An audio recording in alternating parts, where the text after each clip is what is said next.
দেখো আজকে আমাদের টপিক হলো প্রিপোজিশন, খুবই ইম্পর্টেন্ট চ্যাপ্টার কম্পিটিটিভ এক্সামের জন্য। যে কোনো ধরনের কম্পিটিটিভ এক্সামে ইংলিশের প্রিপোজিশন খুব গুরুত্বপূর্ণ একটা চ্যাপ্টার। তো প্রিপোজিশন থেকে মূলত কি কি আমাদের পড়তে হবে, কি ধরনের কোয়েশ্চেন আসে, সেটা তোমরা এখানে দেখতে পাচ্ছ। প্রথম তুমি দেখতে পাচ্ছ common error related to preposition, অর্থাৎ প্রিপোজিশন ইউজ করে প্রিপোজিশনাল এরর যেগুলো থাকে বা প্রিপোজিশন রিলেটেড যে সেন্টেন্স ইমপ্রুভমেন্টগুলো থাকে সেগুলোকেই আমরা মূলত বলছি common errors related to preposition. তো এইটা আমাদের মূল বিষয়। তো সেটা করবার জন্য আমাদেরকে এই চারটে পড়তে হবে।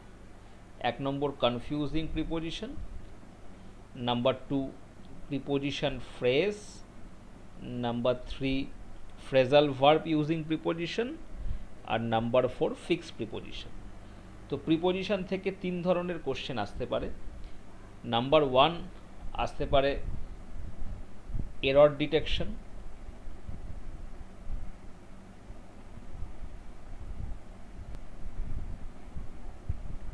Error detection.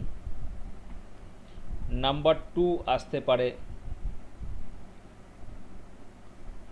Sentence improvement.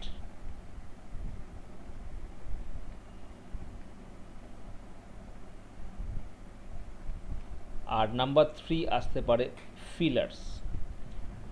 এবার ফিলার্সের মধ্যে আবার সিঙ্গেল ফিলার্স হতে পারে, ফিলার্সের মধ্যে ডবল ফিলার্স হতে পারে, আর ফিলার্সের মধ্যে মাল্টিপল ফিলার্স বা ক্লোজ টেস্ট হতে পারে। ফিলার্সের মধ্যে মাল্টিপল ফিলার্স বা ক্লোজ টেস্ট হতে পারে।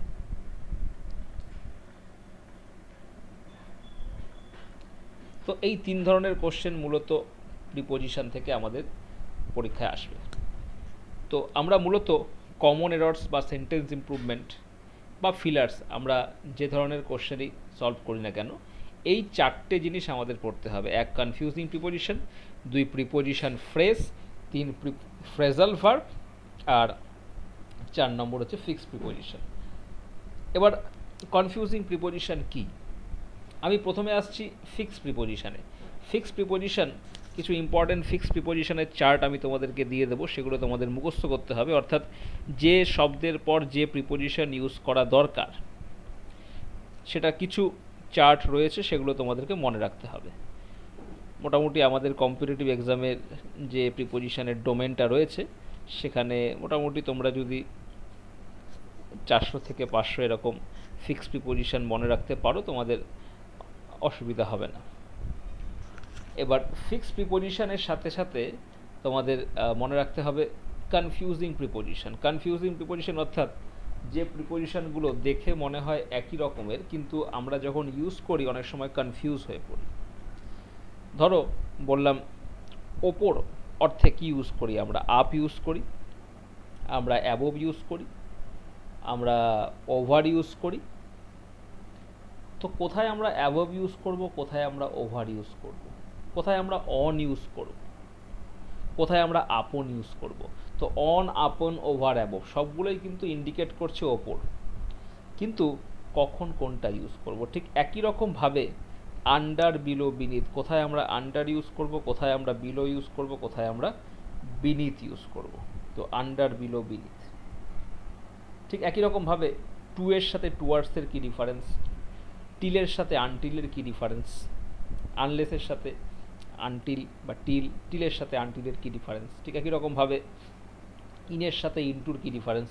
তো এই ধরনের যে প্রিপোজিশনগুলো রয়েছে সেই প্রিপোজিশনগুলো ও এফ অফের সাথে ও ডবল এফ অফের ডিফারেন্স কী, অ্যামঙ্গের সাথে অ্যামংস্টের কী ডিফারেন্স। তো এইগুলো হচ্ছে কনফিউজিং প্রিপোজিশন, এগুলো আমাদের ভালো করে বুঝতে হবে আমরা কোথায় কী ইউজ করি, আমরা কোথায় ইন ইউজ করব, কোথায় আমরা অ্যাট ইউজ করব, এগুলো কিন্তু ইম্পর্ট্যান্ট, এগুলো আমাদেরকে জানতে হবে। এরপর নেক্সট আমি চলে আসছি প্রিপোজিশনাল ফ্রেজ। তো প্রিপোজিশনাল ফ্রেজ বলতে কি বোঝায়? প্রিপোজিশন ইউজ করে আমরা যখন কোনো ফ্রেজ ব্যবহার করি তখন সেটা হয়ে যায় প্রিপোজিশনাল ফ্রেজ। যেমন ধরো বললাম according to, according to him. তো অ্যাকর্ডিং টু একটা prepositional phrase. Depending on, this rule, তো ডিপেন্ডিং এর পরে কি হচ্ছে, অন হচ্ছে, বা এগ্রিং উইথ দিস, তো এগ্রিং এর পর কি হচ্ছে, উইথ হচ্ছে। So this are basically prepositional phrase. এরকম বেশ কিছু প্রিপোজিশনাল ফ্রেজ রয়েছে যেখানে প্রিপোজিশন আমরা ইউজ করব, আবার কিছু কিছু এরকম প্রিপোজিশন আছে যেখানে প্রিপোজিশন ইউজ করার প্রয়োজন নেই কিন্তু দিয়ে দেয়। তো সেই ধরনের প্রিপোজিশনাল ফ্রেজগুলোকে আমরা দেখব। যেমন অ্যামিডের সাথে অ্যামিডস, প্রিপোজিশনাল ফ্রেজ। অ্যামংয়ের সাথে অ্যামংস। তো এই প্রিপোজিশনাল ফ্রেজগুলো আমাদের জানতে হবে, কোথায় আমরা প্রিপোজিশনাল ফ্রেজ ইউজ করব। প্রিপোজিশনাল ফ্রেজ বলতে প্রিপোজিশন কোনো কিছুর সঙ্গে অন্য কোনো ওয়ার্ডের সাথে মার্জ হয়ে থাকবে। যেমন ধরো বললাম বাই মিনস অফ বা বিকজ অফ, বা ধরো বললাম on paper, in house, inside, অর্থাৎ প্রিপোজিশন কোনো একটা ওয়ার্ডের সাথে অ্যাটাচ করে তৈরি হচ্ছে। ধরো ইন প্লাস সাইড, ইনসাইড হয়ে যাচ্ছে। তো কোথায় আমরা ইন ইউজ করব, কোথায় আমরা ইনসাইড ইউজ করব। আউট প্লাস সাইড, আউটসাইড হয়ে যাচ্ছে। নেক্সট আমরা আসছি ফ্রেজাল ভার্ব ইউজিং প্রিপোজিশন। তোমরা নিশ্চয়ই জানো ফ্রেজাল ভার্বের মধ্যে প্রিপোজিশন থাকে। ধরো put out, put off, put on, put away, turn up, turn down, turn off. এগুলোর মিনিং কি, hold up, leave out, look over. তো এই ধরনের যে প্রিপোজিশনাল ফ্রেজাল ভার্ব রয়েছে, এর আমি তোমাদের কিছু ইম্পর্ট্যান্ট প্রিপোজিশনাল ফ্রেজাল ভার্ব মোটামুটি প্রায় 100-3 আছে, আমি দিয়ে দেবো। ওগুলো করলে ওখান থেকেই মোটামুটি এসে যাবে সব। আর তারপরে কিছু ফিক্স প্রিপোজিশন রয়েছে, এটা আমি তোমাদের শুরুতেই বললাম, যার চার্ট আমি তোমাদের দিয়ে দেবো। তো আমাদের মূলত শুরু করতে হবে কোথা থেকে, আমাদের মূলত শুরু করতে হবে কনফিউজিং প্রিপোজিশন থেকে। আগে আমরা দেখে নেব কোন ধরনের প্রিপোজিশন ইউজ করতে গেলে আমরা কনফিউজ হয়ে যাই। আমি তার আগে একটা লিস্ট তোমাদের দিয়ে দিচ্ছি কোন কোন কনফিউজিং প্রিপোজিশন আমাদের পড়তে হবে। So here you have list of confusing prepositions. Number 1 by with, number 2 beside besides, number 3 on upon over above, number 4 under below beneath, number 5 till until unless, number 6 of o double above, number 7 among amongst, number 8 amid amidst, number 9 during within, number 10 before in front of, number 11 round around, number 12 to towards, number 13 into in, number 14 through across along, number 15 along with. So we have to first understand, we should have a good understanding of the uses of these prepositions because these are very much confusing. এগুলো use করতে গেলে তুমি যদি proper তোমার concept clear না থাকে তুমি কিন্তু ভুল করবে।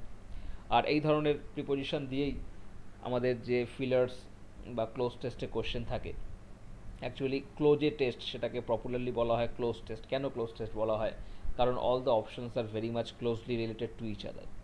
ধরো কোনো একটা ব্ল্যাঙ্কের জন্য অপশন দিল অন, আপন, ওভার, অ্যাবভ, এই সবগুলোর মানেই কিন্তু ওপরে ইন্ডিকেট করছে, এই সবগুলোর মানেই ওপরে ইন্ডিকেট করছে। তো কোথায় আমরা অন ইউজ করব, কোথায় আপন ইউজ করব, কোথায় অ্যাবভ ইউজ করব, কোথায় ওভার ইউজ করব, তো এইগুলো আমাদেরকে একদম আর্টিকুলেটলি জানতে হবে। তাহলে আমরা শুরু করছি। প্রথম আমরা আসছি বাই এবং উইথে। কোথায় আমরা বাই ইউজ করব, কোথায় আমরা উইথ ইউজ করব। Number 1 by and with.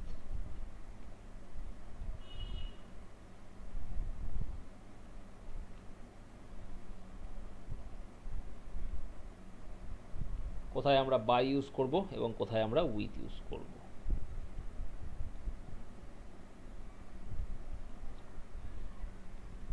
দেখো প্রথমে আসছি বাইতে।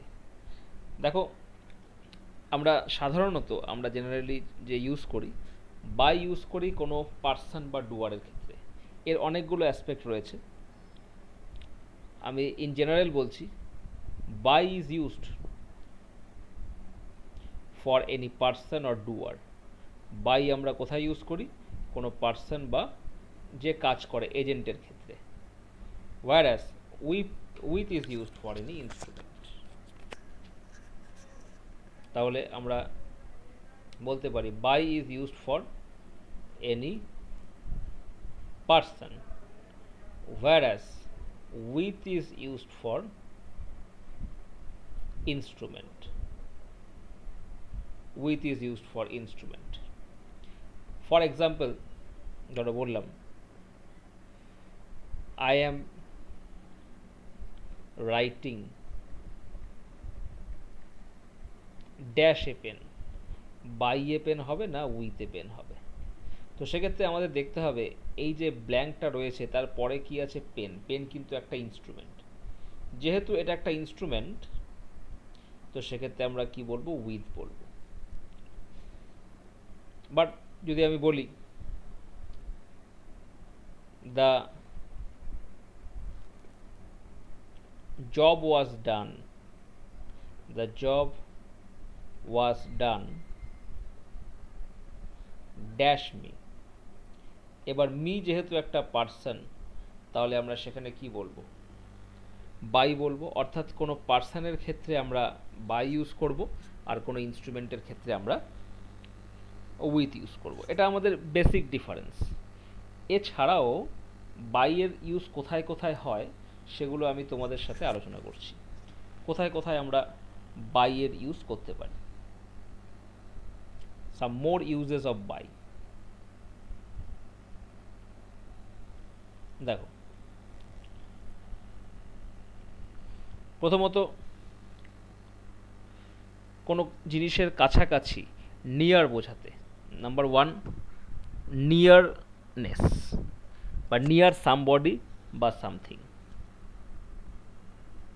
Near somebody or something.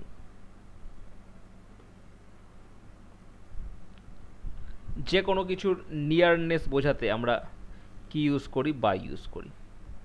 For example, my house,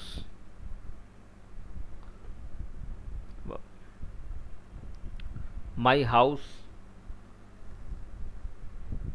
is situated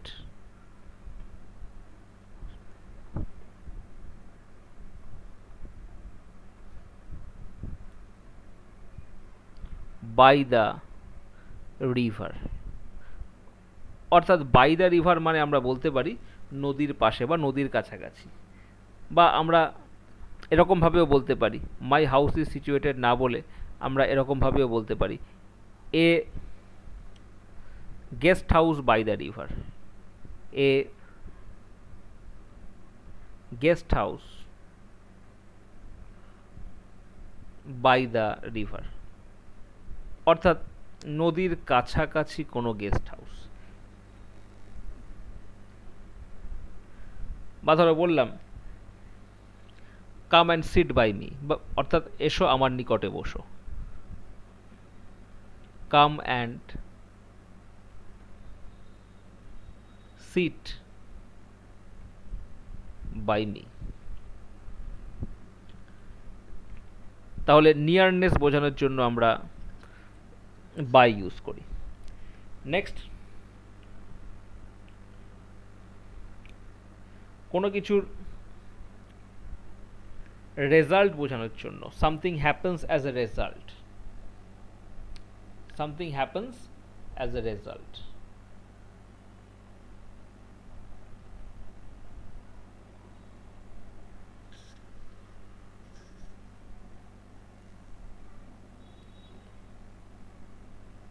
something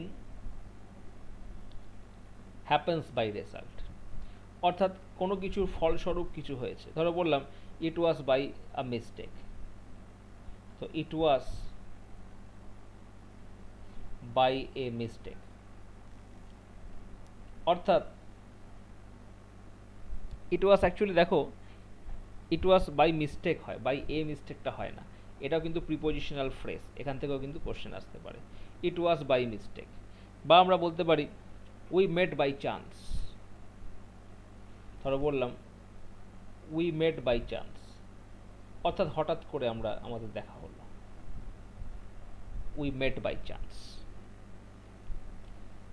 next, আর কোথায় আমরা ইউজ করি, সময়ের ক্ষেত্রে আমরা কখন বাই ইউজ করব? By in the case of time. In the case of time মানে not later than the time mentioned. তো টাইমের ক্ষেত্রে আমরা যদি বাই ইউজ করি তার মানে হবে নট ল্যাটার দ্যান, যদি আমরা টাইমের ক্ষেত্রে বাই ইউজ করি, not later than the time mentioned.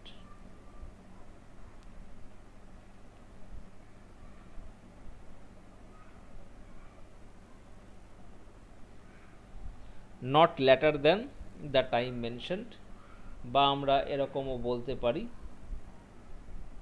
Before. Not later than the time mentioned, বা আমরা বলতে পারি বিফোর। তো সেক্ষেত্রে আমরা কিভাবে বলবো? ধরো বললাম I will have done it by tomorrow. I will have done it by tomorrow, অর্থাৎ কালকের মধ্যে আমি এটা করে ফেলবো। ধরো বললাম I will return by 5 o'clock। I will return by 5 o'clock।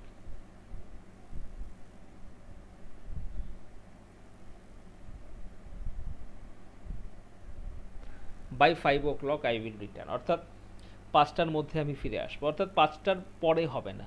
So টাইমের ক্ষেত্রে বাই মানে হচ্ছে নট ল্যাটার দ্যান। নেক্সট দেখো আর কোথায় আমরা বাই ইউজ করতে পারি।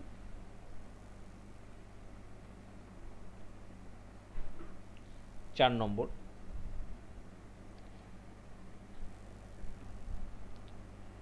Two show degree or amount, মানে কোনো কিছুর কতটা অ্যামাউন্ট বা ডিগ্রি সেটা বোঝানোর জন্য আমরা ইউজ করি।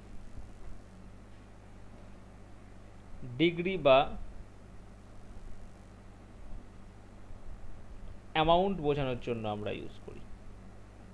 তো ডিগ্রি বা অ্যামাউন্ট বোঝানোর জন্য, অর্থাৎ ধরো বললাম the price went up by 30%, the price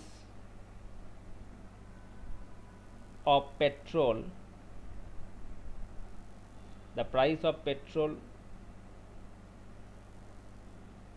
went up by 30%, অর্থাৎ 30% দাম বেড়েছে। বা ধরো বললাম the bullet missed by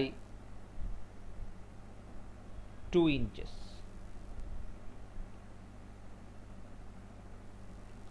The bullet missed by 2 inches। তাহলে এই ধরনের ক্ষেত্রে আমরা বাই ইউজ করতে পারি। নেক্সট দেখো আর কোথায় আমরা বাই ইউজ করতে পারবো। 5 নম্বর, অ্যাকর্ডিং টু বোঝানোর জন্য। অ্যাকর্ডিং টু বোঝানোর জন্য আমরা বাই ইউজ করব।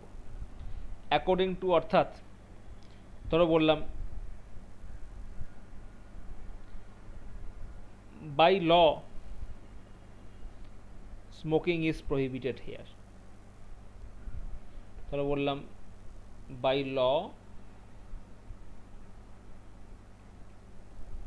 Smoking is prohibited.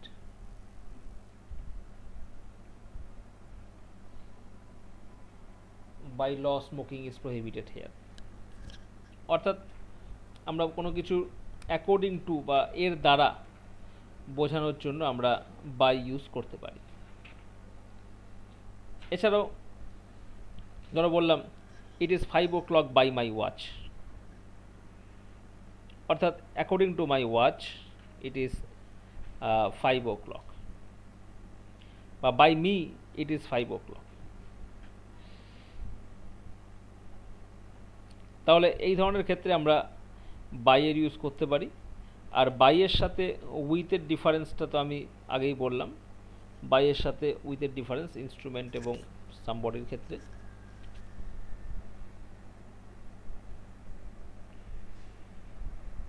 নেক্সট, বাকি তোমরা জানো কোনো ট্রান্সপোর্টেশন ইউজ করার জন্য আমরা বাই ইউজ করি, বাই ট্রেন, বাই বাস, যে কোনো রকম ট্রান্সপোর্টেশন ইউজ করার জন্য, ইন্ডিকেট করার জন্য আমরা বাই বলতে পারি।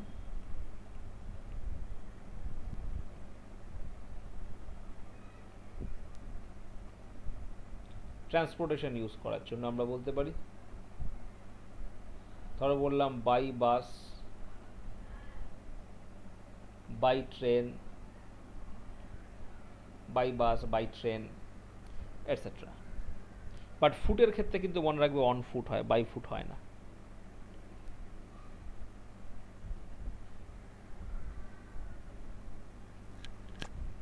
তো এই ধরনের ক্ষেত্রে আমরা বাই ইউজ করব।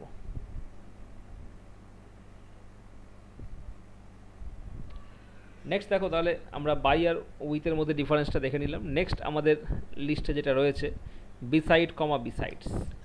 Next we are coming to beside comma besides.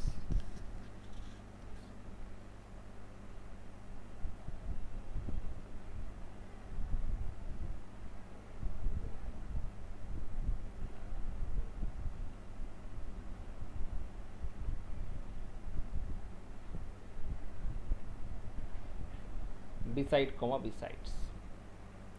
দেখো, বিসাইড মানে বোঝায় by the side of somebody or something, কোনো কিছুর পাশে। তোরা বললাম I am sitting beside you, আমি তোমার পাশে বসে আছি। The little girl is sitting beside her mother, অর্থাৎ কোনো কিছুর পাশে। বাট বিসাইডস যখন বলবো, বিসাইডস মানে ইন অ্যাডিশন টু। তাহলে দেখো, বিসাইড মানে আমরা কি বুঝি? বিসাইড মানে আমরা বলতে পারি by the side of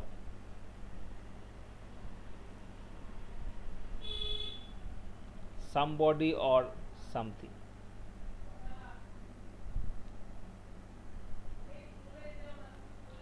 by the side of somebody or something, বা আমরা বলতে পারি নেক্সট টু, মানে জাস্ট এর পরে।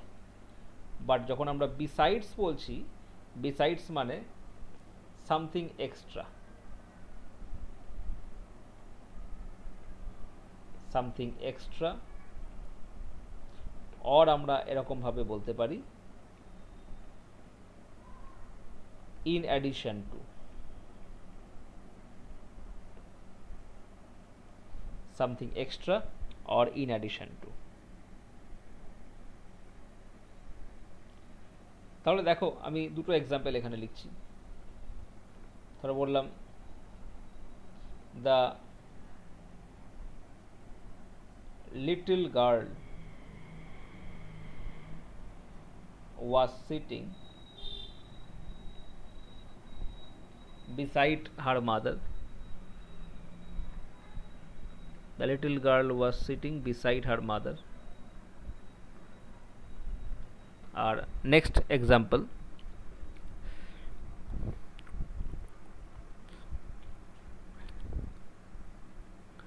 besides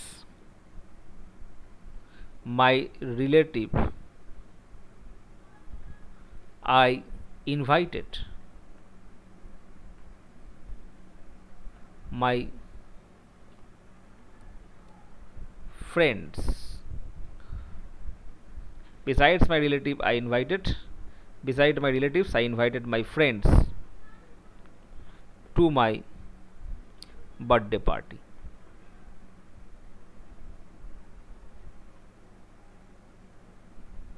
To my birthday party. Besides my relatives, I invited my friends to my birthday party. এছাড়াও আমরা বিসাইড বা বিসাইডস আমরা বিসাইডকে আরও কিছু ক্ষেত্রে ইউজ করি। আমি বিসাইডের আরও একটা ইউজ আমি তোমাদের বলছি। বিসাইডের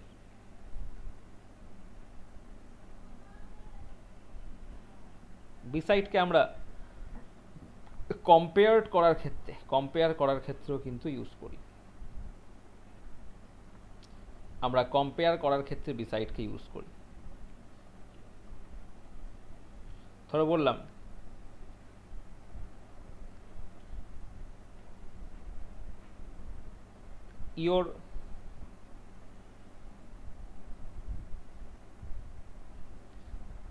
your work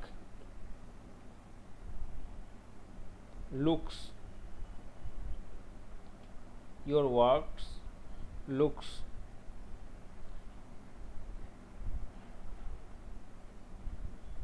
silly beside his work। বা ধরো বললাম my painting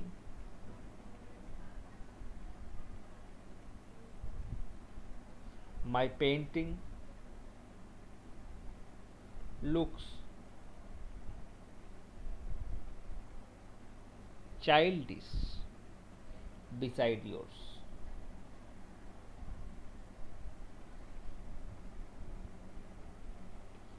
My painting looks childish beside yours। তাহলে এই ধরনের ক্ষেত্রে আমরা বিসাইডকে ইউজ করতে পারি।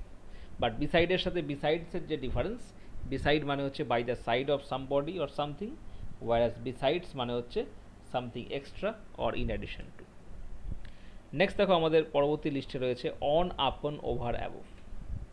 খুব ইম্পর্টেন্ট। দেখো number 3, on, upon, over, above। দেখো অন মানে হচ্ছে, অন মানে কোনো কিছুর ওপরে বাট সারফেসকে টাচ করে থাকবে।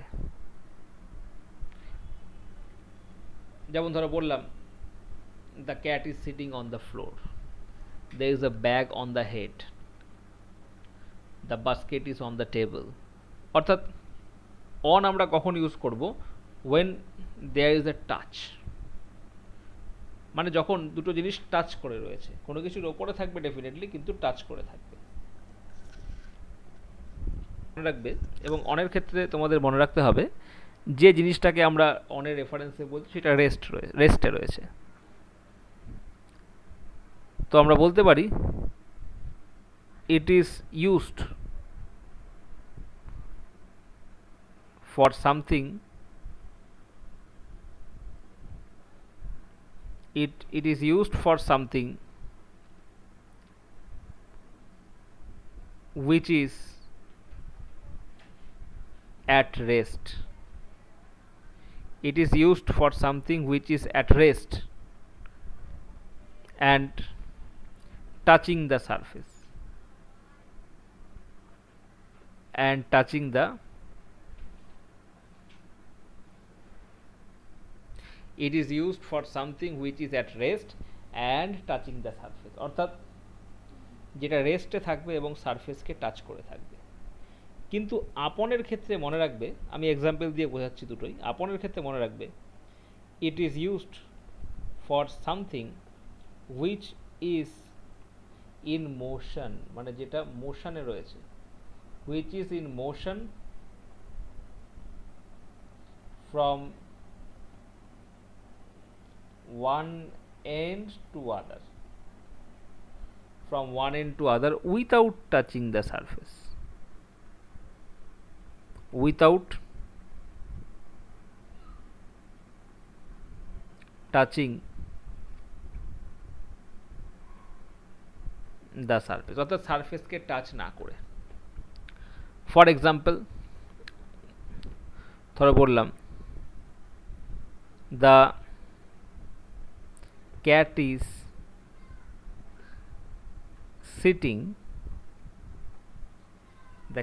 sitting on the table, অর্থাৎ সে টেবিলের ওপর বসে আছে, অন দ্য টেবিল মানে টেবিলকে টাচ করে।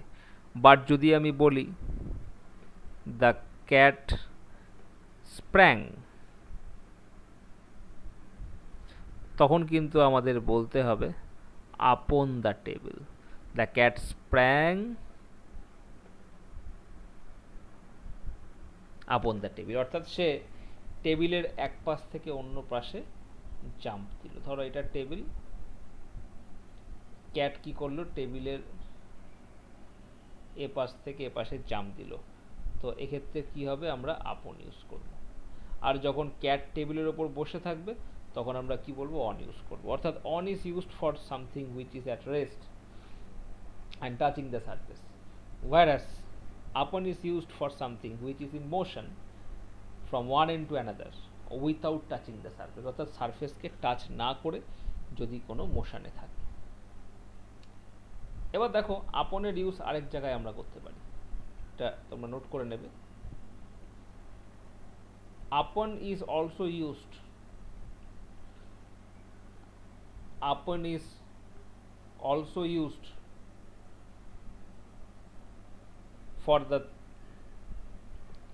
for the things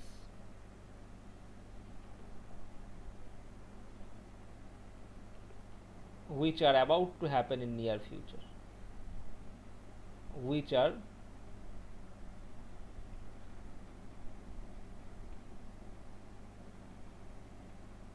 about to happen in near future, অর্থাৎ নিয়ার ফিউচারে যেটা হতে চলেছে সেই ধরনের জিনিসের ক্ষেত্রে আমরা আপন ইউজ করতে পারি। ধরো বললাম the SBI clerk exam is upon us,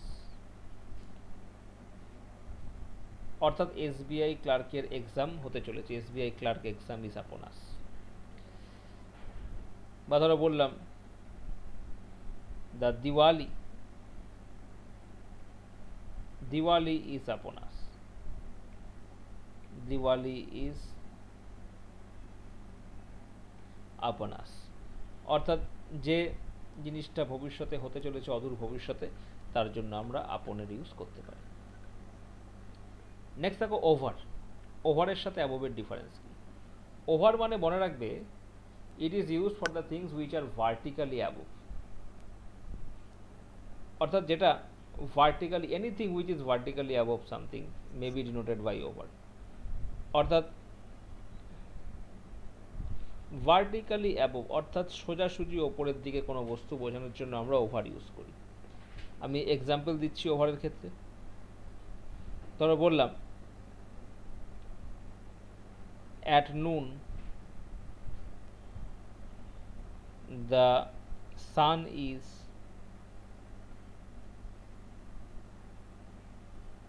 over our head, at noon the sun is over our head। ধরো বললাম the birds are flying, the birds are flying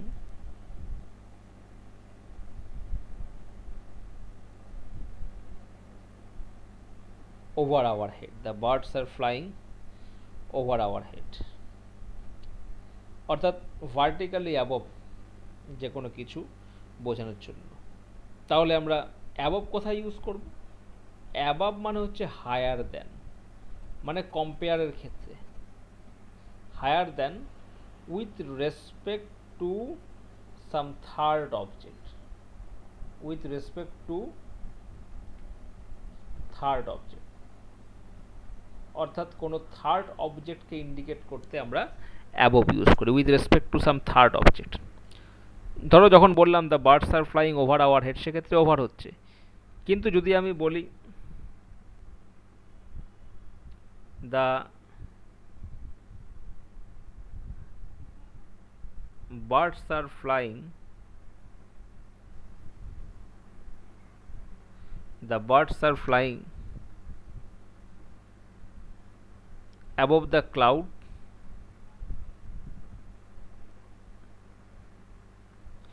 the birds are flying above the cloud.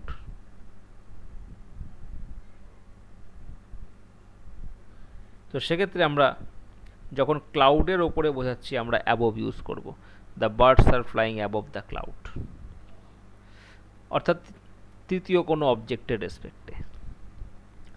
Suppose ধরো আমি ছোট একটা example দিচ্ছি, এটা একটা bridge রয়েছে, এই ব্রিজের নিচে একজন দাঁড়িয়ে আছে, তো সে কি বলবে, there is a bridge dash my head over my head, কারণ ভার্টিক্যালি অ্যাবভ থাকলেই ওভার হবে, এই জন্য একে কি বলা হয়, over bridge.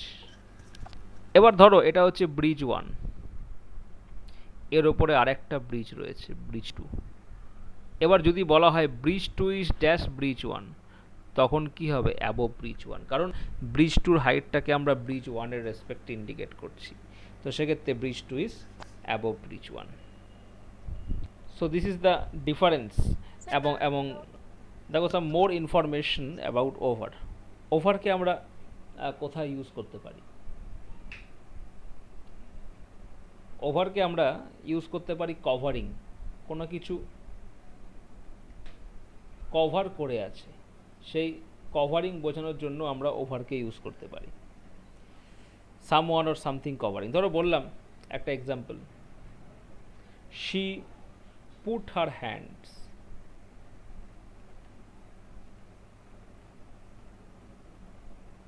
she put her hands over her ears বা over her eyes, অর্থাৎ কান দুটোকে ঢেকে রাখলো হাত দিয়ে। ধরো বললাম মাদার placed the blanket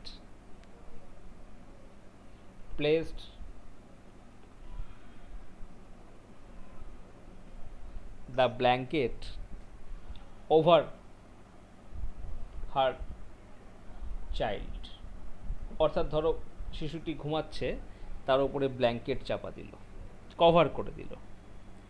তো এই কভারিং বোঝানোর জন্য আমরা ইউজ করতে পারি ওভার। সেই সঙ্গে ওভারকে আমরা আরেক জায়গায় ইউজ করতে পারি, সেটাও আমি বলে দিচ্ছি। কোনো কিছু মুভমেন্ট বোঝানোর ক্ষেত্রেও কিন্তু আমরা ওভার ইউজ করি।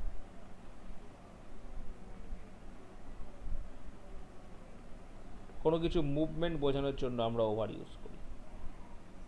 যেমন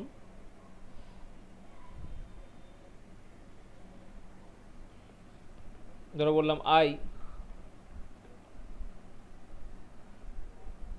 I crossed over to the other side. I crossed over to the other side of the street.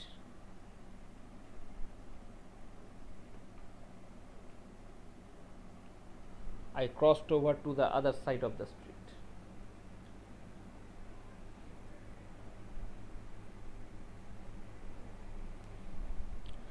অর্থাৎ একটা মুভমেন্টকে বোঝাচ্ছে, আমি রাস্তার এপার থেকে ওপারে গেলাম। আচ্ছা, আরেকটা ইম্পর্টেন্ট ইনফরমেশন আছে। আমরা আপনকে দেখেছি যে দু ক্ষেত্রে, একটা হচ্ছে something which is in motion from one end to another, আর সেকেন্ড হচ্ছে আপকামিং ফিউচারে কোনো কিছুর জন্য। বাট আপনকে আমরা অ্যাট এ টাইম, কোনো একটা পার্টিকুলার মুহূর্তেরকে উল্লেখ করার জন্যও বলতে পারি অ্যাট এ টাইম। তার মানে ব্যাপারটা কীরকম? ধরো বললাম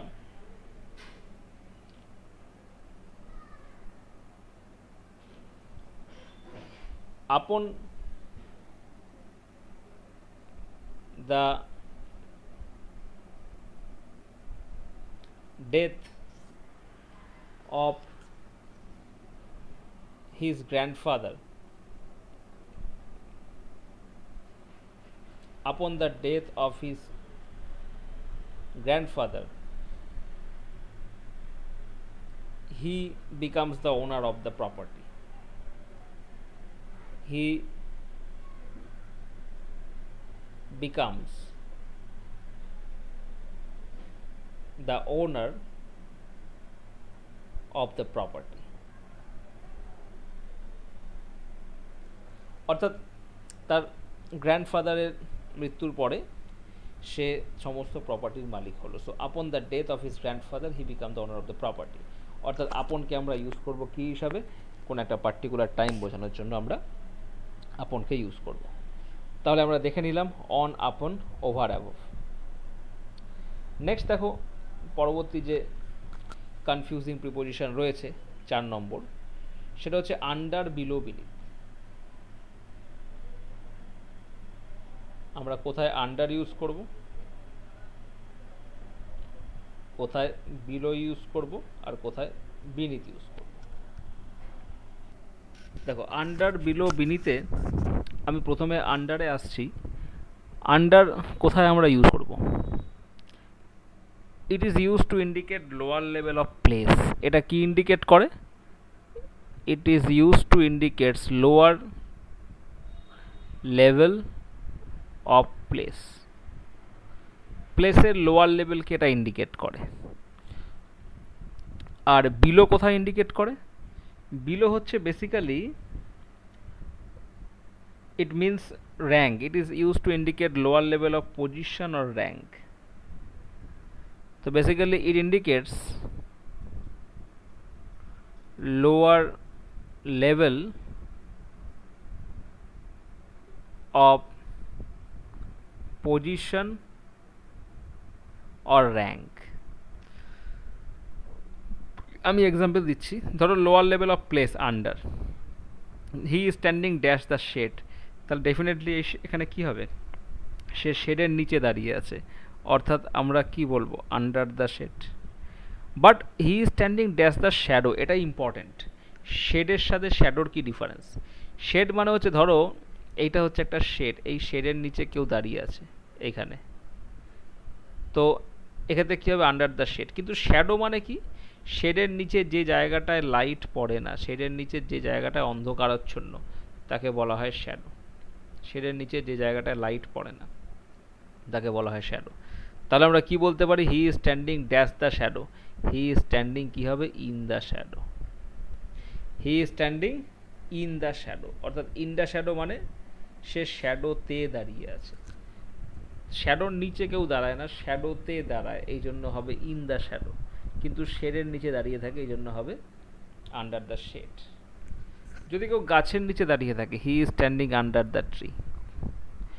বাট যখন বলছে dash the shadow of the tree, তো শ্যাডোর নিচে থাকে না, শ্যাডোতে থাকে। তো এই জন্য মনে রাখবে শেডের ক্ষেত্রে হবে আন্ডার, কিন্তু শ্যাডোর ক্ষেত্রে হবে in.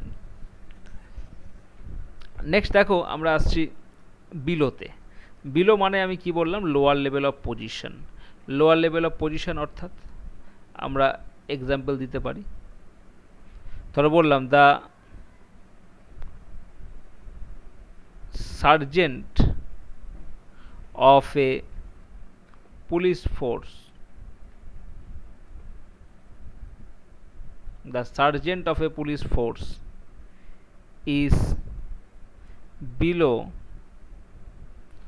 the inspector. The sergeant of a police force is below the inspector. এছাড়াও আমরা লোয়ার লেভেল অফ পজিশন বলতে আমরা ইউজ করি। ধরো আরেকটা এক্সাম্পল দিচ্ছি। Do not right below this line, অর্থাৎ এই লাইনের নিচে লিখো না। Do not right below this line. ধরো বললাম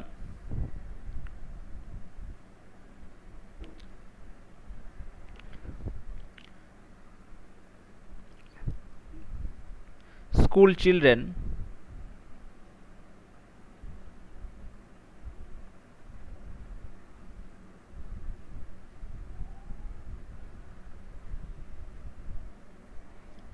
should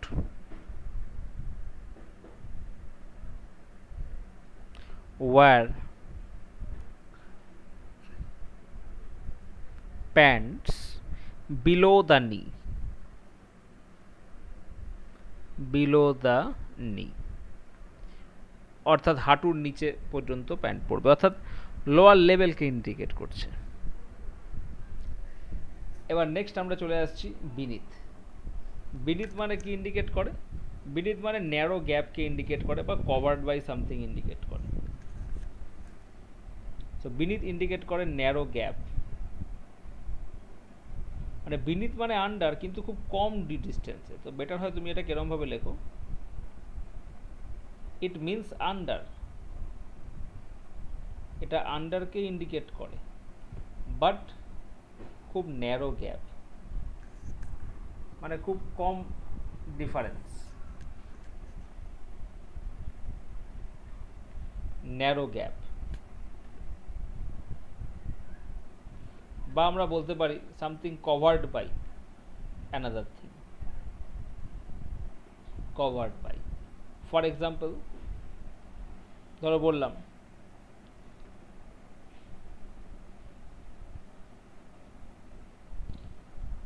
I found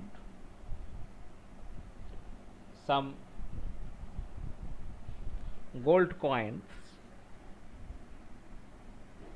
I found some gold coins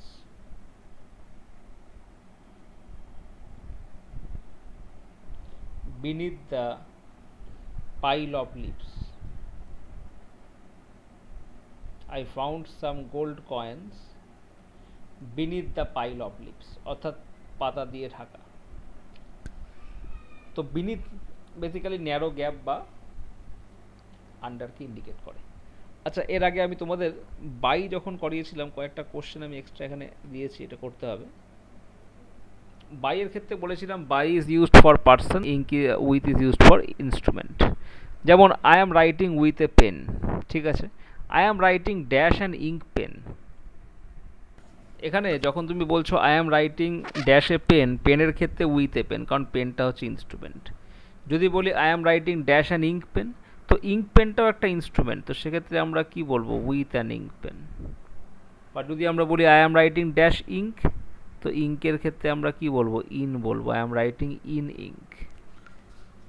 অর্থাৎ ইঙ্ক হচ্ছে একটা মিডিয়াম, এটা ইনস্ট্রুমেন্টও নয়, এটা পার্সনও নয়, সুতরাং ইঙ্কের ক্ষেত্রে আমরা বাই বা উইথ ইউজ করব না, আমরা ইন ইউজ করব। নেক্সট দেখো আমরা পরের কনফিউজিং প্রিপোজিশনে যাচ্ছি। এর পরে যেটা আমাদের দেখতে হবে, till until unless.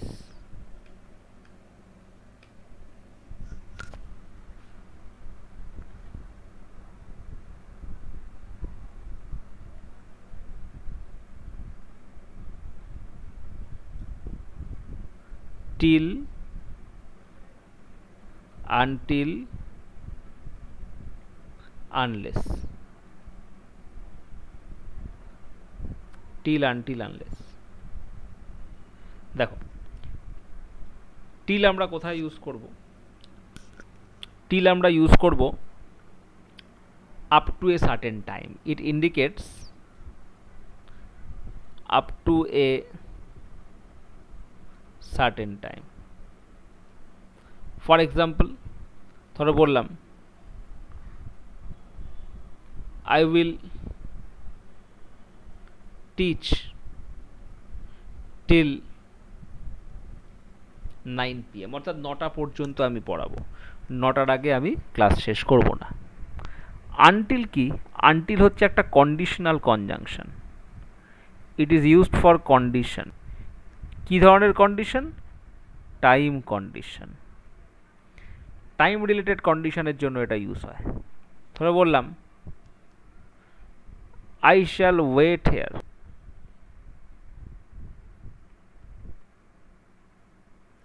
I shall wait here until you return, অর্থাৎ তুমি যতক্ষণ না ফিরে আসবে আমি এখানে অপেক্ষা করব। আর আনলেসটা আমরা কোথায় ইউজ করি? অ্যাকশন কন্ডিশনের ক্ষেত্রে, এটাও কন্ডিশন হবে। এরকম কন্ডিশন অ্যাকশন কন্ডিশন। অ্যাকশন কন্ডিশনের ক্ষেত্রে ধরো বললাম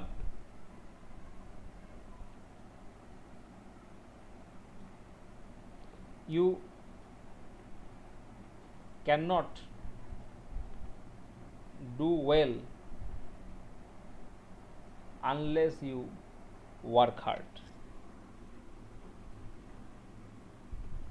unless you work hard। তাহলে এটা গেল আমাদের টিল, আনটিল এবং আনলেসের মধ্যে ডিফারেন্স।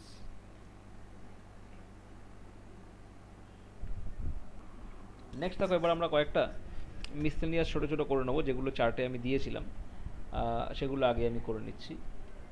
ফার্স্ট আমরা এখন দেখব ডিউরিংয়ের সাথে উইথ ইন কোথায় ইউজ হয়, কোথায় আমরা ডিউরিং ইউজ করব আর কোথায় আমরা উইথ ইন ইউজ করব।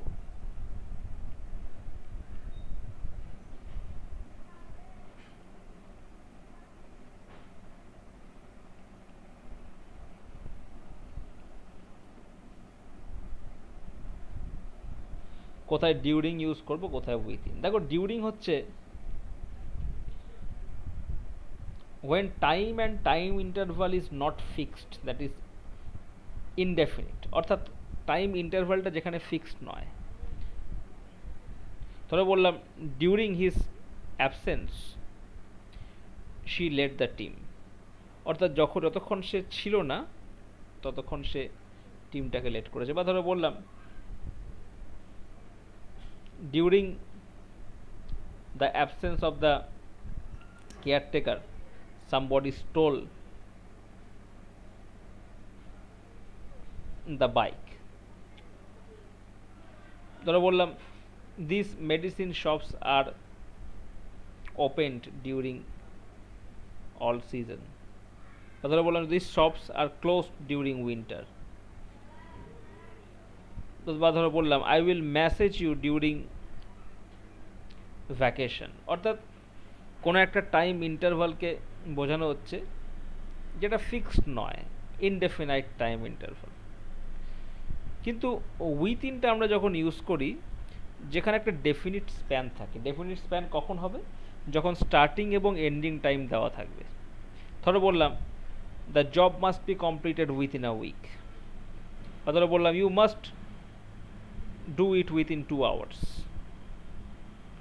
বা ধরো বললাম I will call with in 10 minutes। তো যখন টাইমটা ডেফিনিট থাকবে তখন আমরা উইথ ইন ইউজ করব, যখন টাইমটা ফিক্সড থাকবে না ইনডেফিনিট থাকবে তখন আমরা ডিউরিং ইউজ করব। তাহলে ডিউরিং আমরা কখন ইউজ করব?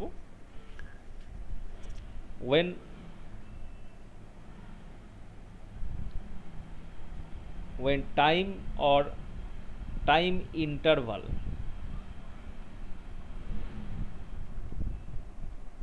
when time or time interval is not fixed।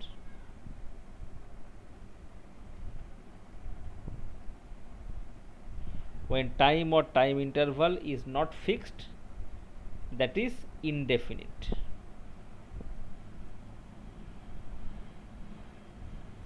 For example during এর ক্ষেত্রে ধরো বললাম during the absence of the guard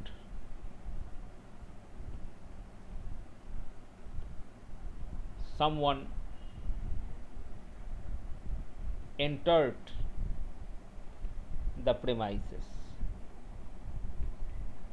অর্থাৎ যখন গার্ড ছিল না, গার্ডের অ্যাবসেন্সের সময়। এবার গার্ড কতক্ষণ অ্যাবসেন্স ছিল আমরা জানি না, তো কোনো একটা টাইম স্প্যান যেটা ডেফিনিটলি বলা নেই। এবার ডেফিনিট কখন বলা থাকবে? যখন তার এন্ড এবং স্টার্টিং দেওয়া থাকবে। তো উইথ ইন আমরা কোথায় ইউজ করব? For definite span. With in আমরা ইউজ করব ডেফিনিট স্প্যানে যেখানে স্টার্টিং এবং ending known. when starting oblique ending known। যখন স্টার্টিং এবং এন্ডিং নোন থাকবে তখন আমরা উইথিনকে ইউজ করব। ধরো বললাম the job must be completed within an hour. দ্য জব মাস্ট বি কমপ্লিটেড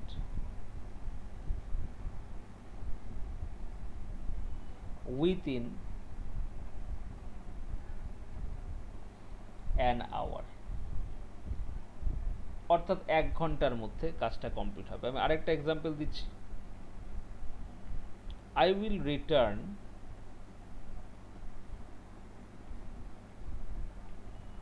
within 30 minutes, অর্থাৎ আমরা 30 মিনিটের মধ্যে ফিরে আসব। অর্থাৎ এখানে স্টার্টিং আর এন্ডিং টাইমটা কি 30 মিনিটের মধ্যে, অর্থাৎ একটা ডেফিনিট টাইম স্প্যান যখন থাকবে তখন আমরা উইথিন ইউজ করব, বাট যখন ইনডেফিনিট টাইম স্প্যান থাকবে তখন আমরা ডিউরিং ইউজ করব। এবার দেখো আরেকটা খুব ইম্পর্টেন্ট জিনিস তোমাদের সাথে ডিসকাস করছি, সেটা হচ্ছে আমরা এর আগে অন পড়েছি, তোমরা দেখেছো কোনো কোনো ক্ষেত্রে ডেটের আগে অন হয়, ডে এর আগে অন হয়, কিন্তু অ্যাকচুয়ালি কোথায় কি ইউজ হয়, আওয়ার, মান্থ, ডে, ইয়ার, ডেট, সেটা আমি একটা চার্ট তোমাদেরকে লিখে দিচ্ছি।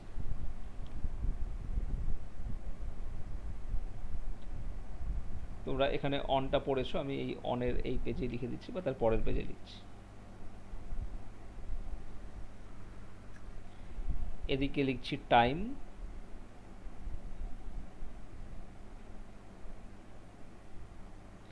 এদিকে লিখছি প্রিপোজিশন।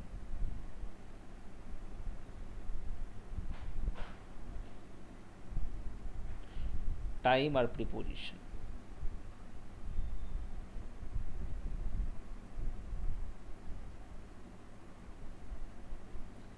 টাইম কি কি হবে,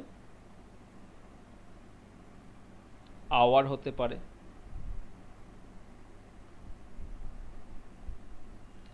মান্থ হতে পারে,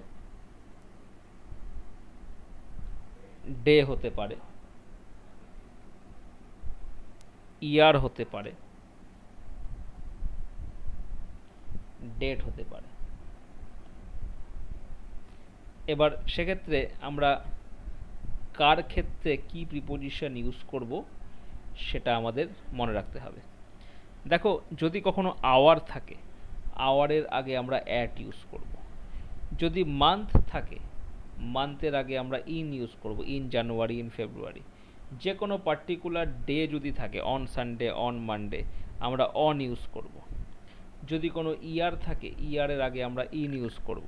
আর কোনো পার্টিকুলার ডেট, তার আগেও আমরা কি ইউজ করব, অন ইউজ করব।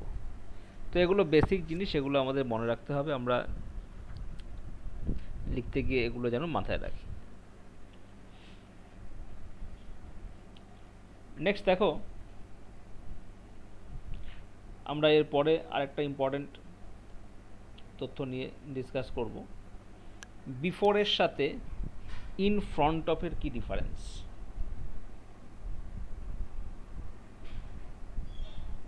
7 নম্বরে আসছি।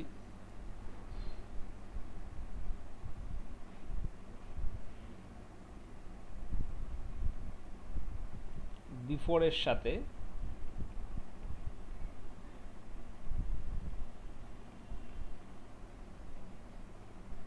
ইন ফ্রন্ট অফের কি ডিফারেন্স। দেখো এখানে বিফোর বা ইন ফ্রন্ট অফ দুটোর মানেই একই, মানে সামনাসামনি দাঁড়িয়ে আছে, কিন্তু বিফোরটা আমরা ইউজ করি কোথায়, লিভিং অবজেক্টের ক্ষেত্রে, whereas ইন ফ্রন্ট অফটাকে আমরা ইউজ করি কোথায়, নন লিভিং অবজেক্টের ক্ষেত্রে।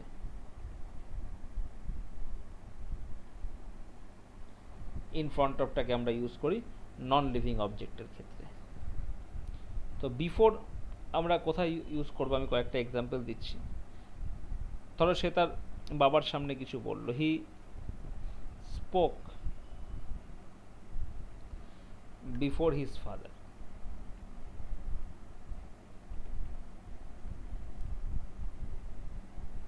He spoke before his father. ধরো বললাম she stood before me looking into my eyes, looking into my eyes.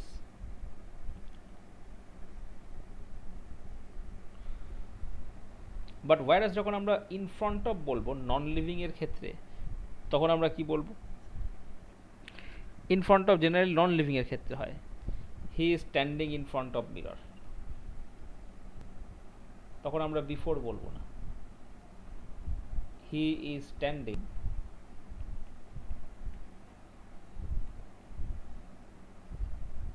in front of mirror, in front of mirror। বা ধরো বললাম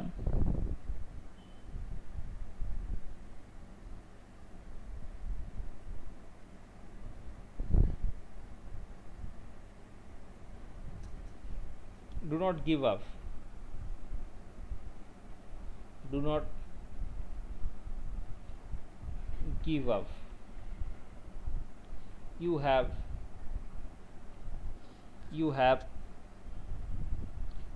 your whole life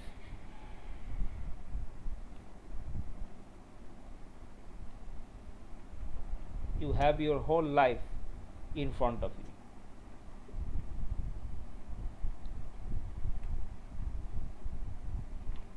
you have your whole life in front of you। তো এক্ষেত্রে আমরা in front বলতে পারি, কারণ এখানে ইন ফ্রন্ট অফ ইউ মানে তোমার সামনে, বিফোর ইউ এখানে হবে না। যদি অন্য কারোর রেসপেক্টে হয় সেক্ষেত্রে আমরা বিফোর বলবো। তো এটা হচ্ছে আমাদের ইন ফ্রন্ট অফের সাথে বিফোরের ডিফারেন্স। তো মনে রাখবে, যখন তুমি কোনো মানুষের সামনে বা ব্যক্তির সামনাসামনি দাঁড়িয়ে কথা বলছো তখন আমরা বিফোর ইউজ করি, আর যখন আমরা কোনো নন লিভিং বস্তুর রেসপেক্টে বলছি standing in front of mirror, তো সেক্ষেত্রে আমরা ইন ফ্রন্ট অফ বলছি। নেক্সট দেখো, এরপরে আমরা কয়েকটা ইম্পর্টেন্ট তথ্য দেখব। টু এর সাথে ফর কোথায় ইউজ হয় সেটাও বলে দিচ্ছি। টু এর সাথে ফর কোথায় আমরা টু ইউজ করব আর কোথায় আমরা ফর ইউজ করব। দেখো টু এর ক্ষেত্রে যে এর ইউজের জায়গাগুলো, প্রথম কথা ডেস্টিনেশন বোঝাতে গেলে টু ইউজ হয়। দেন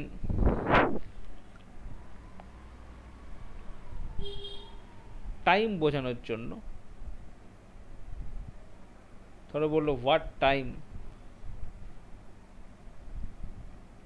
ইট ইজ, সেটা বোঝানোর জন্য। ডিস্টেন্স বোঝানোর জন্য,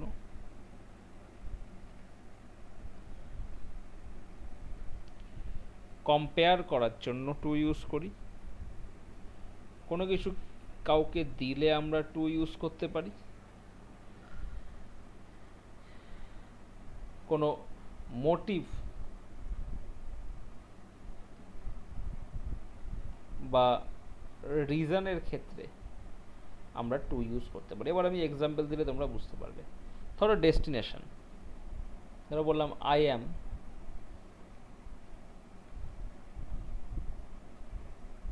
going to Delhi,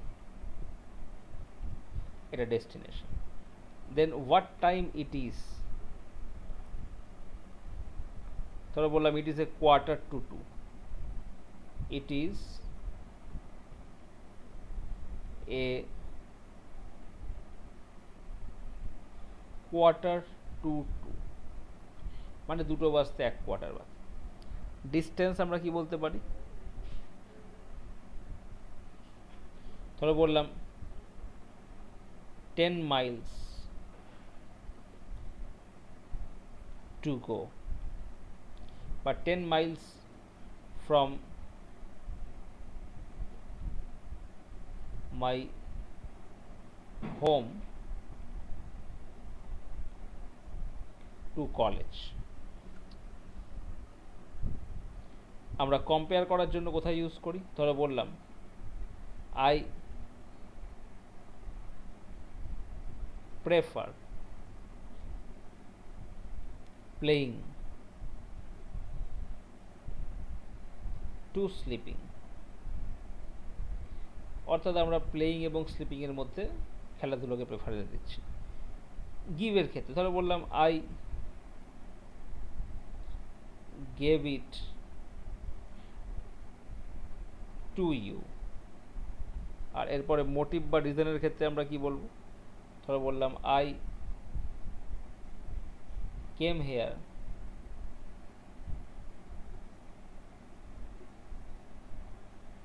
to see you, I came here to see you।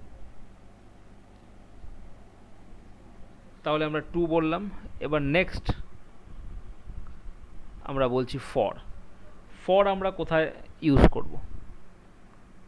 দেখো, ফর আমরা কোনো বেনিফিটের ক্ষেত্রে ইউজ করতে পারি, আমরা কোনো টাইমের ক্ষেত্রে ইউজ করতে পারি বা ডিউরেশনের ক্ষেত্রে ইউজ করতে পারি, আমরা কোনো শিডিউলের জন্য স্কেডিউলের জন্য ইউজ করতে পারি, আমরা কোনো কিছু এগ্রি বা সপক্ষে সেটা বোঝানোর জন্য ইউজ করতে পারি, আমরা হেল্প সামওয়ান কাউকে হেল্প করার জন্য ইউজ করতে পারি, আমরা কোনো মোটিভ বা রিজনের ক্ষেত্রে ইউজ করতে পারি,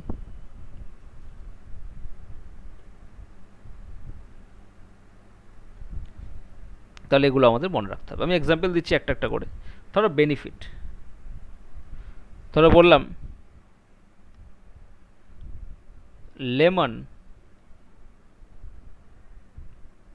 ইজ গুড ফর স্কিন, অর্থাৎ বেনিফিট স্কিনের জন্য ভালো। ডিউরেশন, ধরো বললাম ইট ইজ রেইনিং বা it has been raining for 2 hours, অর্থাৎ 2 ঘন্টা ধরে বৃষ্টি হচ্ছে, অর্থাৎ ডিউরেশন।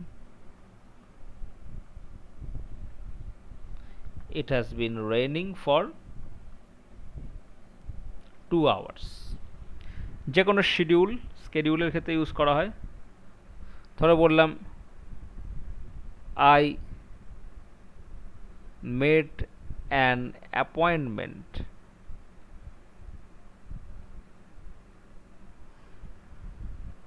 For 3rd April। কোনো কিছু সপক্ষে বলা, ফর বা এগেনস্ট। ধরো বললাম are you for or against the scheme, for or against it, তুমি এর ফরে না এগেনস্টে। কাউকে সাহায্য করার জন্য,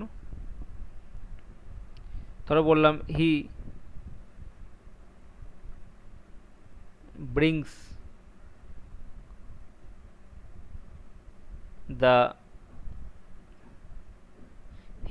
দ্য বুক